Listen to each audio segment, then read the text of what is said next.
We guide you through how the fastest and simplest way to recover deleted photos from your Android phone, starting with checking your Google Photos app,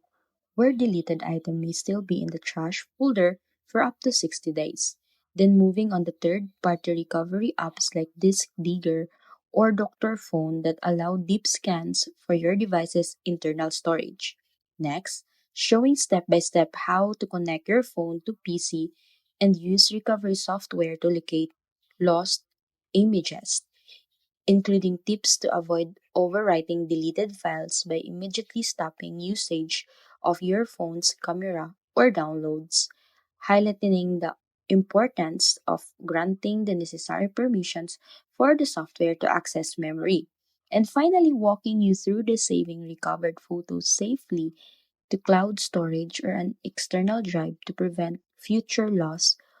all in a few clicks so you can restore your precious memories quickly and efficiently.